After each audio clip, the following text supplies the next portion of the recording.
Coucou. Je crois que ça le stresse un peu en fait que j'ai mon téléphone braqué sur lui parce que il fait que de me guetter le pauvre. Voilà la petite vidéo promenade au verger. Donc comme je vous le disais, il a changé ses petits coins pour les besoins. Même le pipi, il a changé d'endroit au triangle et il fait aussi au verger. Et.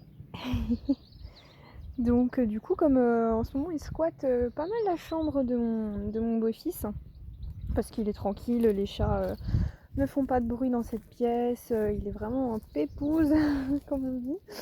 Donc du coup pour sortir on l'appelle, je lui montre le harnais à l'étage et il descend tout seul comme un grand, il descend, il va au salon d'été sur son panier pour sortir. Donc ça c'est bien acquis déjà.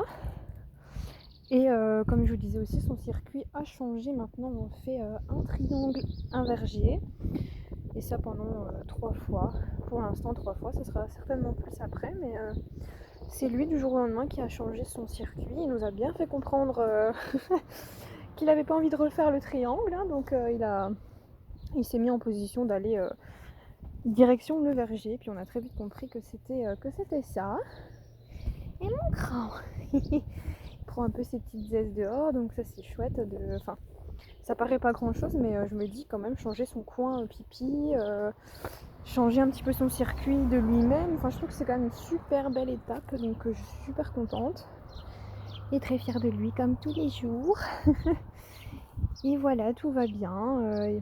Il y a juste ce petit côté, comme je vous le disais aussi dans le message, au niveau de la nourriture qui ne prend plus tout seul.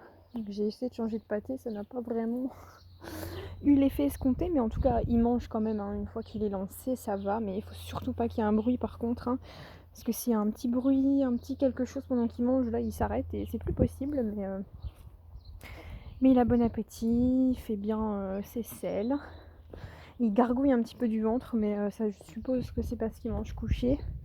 On n'arrive pas du tout à le faire manger assis, ça m'embête beaucoup parce que il gargouille. Chaque fois qu'il a fini de manger, il rote, il gargouille, enfin c'est tout un...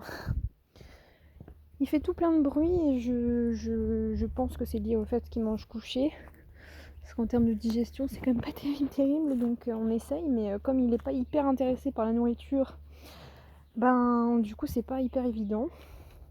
Mais je vais tenter un petit peu le poisson, parce qu'il mange beaucoup de viande et peu de poisson, donc je vais voir si je trouve pas des pâtés avec du poisson, quelque chose comme ça, ou lui donner du saumon fumé. Mais voilà, sinon je vais bien. C'est vrai qu'il va pas mal, dans la chambre du petit en ce moment.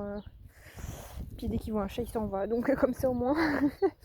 Mais bon, il faut qu'il assimile avec le temps que les chats, oui, ça fait un petit peu de bruit, mais que c'est des bruits quotidiens et des bruits de la maison et qu'il ne doit pas s'en inquiéter. Donc on lui laisse évidemment le temps qu'il s'acclimate à tout ça.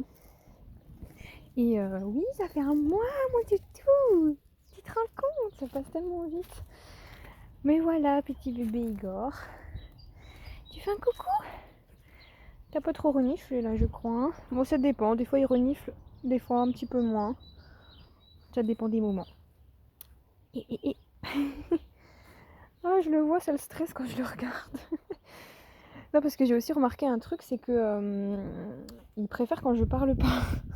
Enfin, en tout cas, pendant les promenades. Donc, au début, les sorties, je lui parlais tout le temps. Ça va, enfin, vraiment hyper gaga. Et j'ai remarqué qu'il me regardait tout le temps, il avait toujours un œil braqué sur moi, mais qu'est-ce qu'elle fait, qu'est-ce qu'elle me dit. Et maintenant, depuis que je ne parle plus, en tout cas relativement peu, je le félicite quand il fait ses besoins, etc. Mais sinon, je parle pas et je m'éloigne assez de lui quand même. Je laisse, ça le laisse pour qu'il ait la liberté de faire comme il veut, qu'il se sente pas, que je sois pas trop près de lui, etc. Et depuis que je prends un peu les distances et que je lui parle plus, il est moins comme ça en alerte à tout le temps me regarder. Donc là, il le fait un peu parce que je suis en train de le filmer, mais sinon en général, il fait sa vie et puis moi, je veux dire, il n'y a pas d'interaction pendant les sorties. Ah mon grand. Oui, il est beau dans les pâquerettes. Non, c'est même pas des pâquerettes, c'est des pissenlits. Donc les branches, ça va mieux. Là, vous voyez, il y en a un petit peu partout. Et ça va, il s'habitue. Donc ça c'est cool. Voilà, bon, on vous fait plein de gros bisous.